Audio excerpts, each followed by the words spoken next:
Hello friends, কেমন আছো তোমরা সবাই? আশা করি সবাই ভালো আছো, আমিও ভালো আছি। সো আজকে বানাচ্ছি ঘরে একদম ঘরোয়া স্টাইলে মিষ্টি কুমড়ো, ঝিঙে আর ডিমের মজাদার পকোড়া। সব উপকরণগুলি একসাথে মিশিয়ে একদম মজাদার একটা ব্যাটার তৈরি করে নিলাম। আর সব উপকরণগুলি একসাথে ব্যাটারে মেখে নিলাম।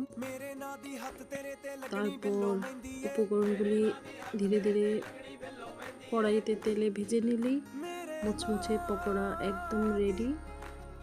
তো পাশে আমি ডিম সিদ্ধ দিয়ে দিয়েছি। আমার পকোড়া করা একদম রেডি হয়ে গেছে। আপনারা দেখেই বুঝতে পারছেন যে কতটা ক্রিস্পি হয়েছে। পকোড়াগুলি গরম গরম ভেজে নিন আর গরম গরম পরিবেশন করুন। এখানে ডিমের পকোড়া বানাচ্ছি, গরম গরম পরিবেশন করুন, চায়ের সাথে একদম জমে যাবে। Thank you.